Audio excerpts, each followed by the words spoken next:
come back and pick that up. Tonight, the bird of choice is the Harris hawk. This evening we will be lamping with a male and female Harris hawk, and we've got obviously good old faithful Fugly to take out after we've had a bit of a try with the Harrises. Smaller than her. Right. And you know, we'll see how the boys do at the the beginning, and then see if we can clean up afterwards.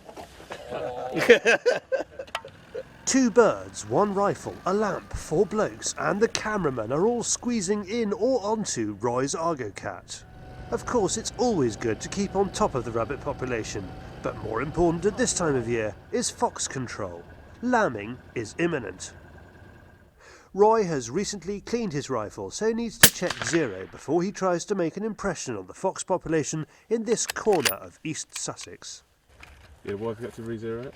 I'm not re-zeroing. All I was doing was just putting a fouling round through the rifle, because before we came out I cleaned the rifle, so I just like to put a fouling round back through, because I always zero from clean. So a fouling round back through it, and the rifle's smack on and ready to go again.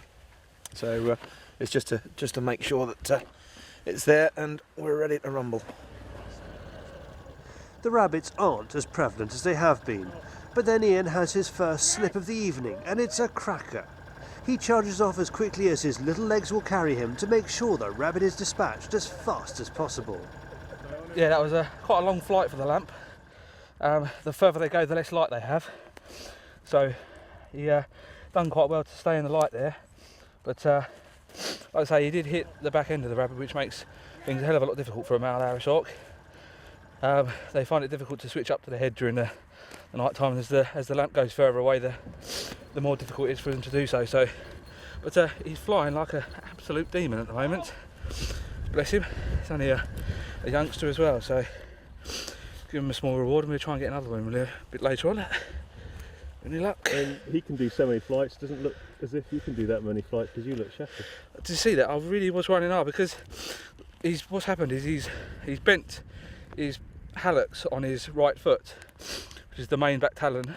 It's got all the power, and he's having real problems holding on to him. So we had a few flights the other day and he lost every single one, so I was just trying to get there as quickly as I could so he doesn't get disheartened to them, basically. Hence why I'm so tired. Come on, son.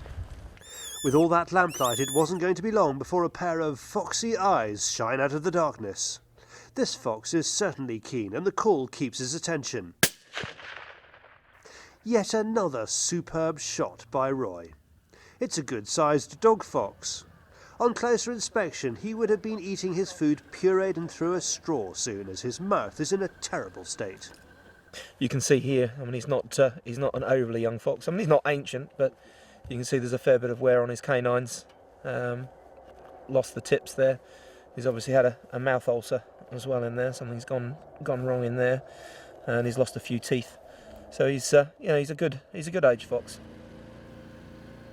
10 minutes later and we have more eyes, but they're far off, and this one seems a bit more cautious.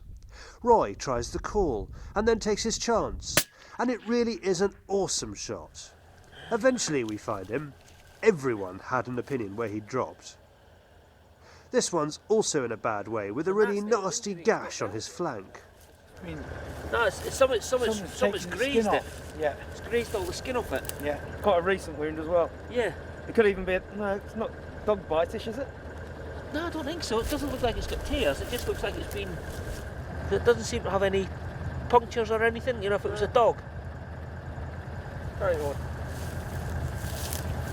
Whatever it is, it's not hurting anymore. So what did Roy make of the night's work? Well, no, the Harris hawk did really well tonight. He beat me hands down, but I'm really pleased. He's done a superb job with him. He had 4 rabbits tonight, so can't go wrong. Unfortunately, with the Harris hawks, with the males, they haven't got the weight advantage that a lot of the other birds have got, so they can get pulled around a little bit unless they've got a very good technique of taking the rabbits around the head. And in the lamp, it can be a little bit difficult for them. So obviously, with the same with with anything with hunting, you try and get in there and ensure that you administer the coup de grace as quickly as possible, which Ian did. I mean, he went sprinting across there a couple of times. Luckily, he didn't land on the bird, because with his weight landing on it, it really wouldn't have done it a lot of good. So. And tell me about the foxes. They were both of them potentially were suffering quite a bit. I mean, the first was a bit toothless, and the second had a very nasty wound. Yeah, the first fox there had lost a few teeth and had a big infected ulcer in his mouth, and the other fox had a huge wound along his side. So he'd either been involved in an RTA road traffic accident or been attacked by something else. So he had a big infectious wound on him. Serious shot though, last one. Yeah, it was a bit reachy, but I started doubting myself when we couldn't find him to start with. But yeah, luckily we found him at the end. Busy night, but productive night. Exactly, no, a nice evening, and time to get to KFC and go home. Well, the birds have had some great flights, and there are 2 more reasons why the pregnant ewes will be sleeping a little easier tonight.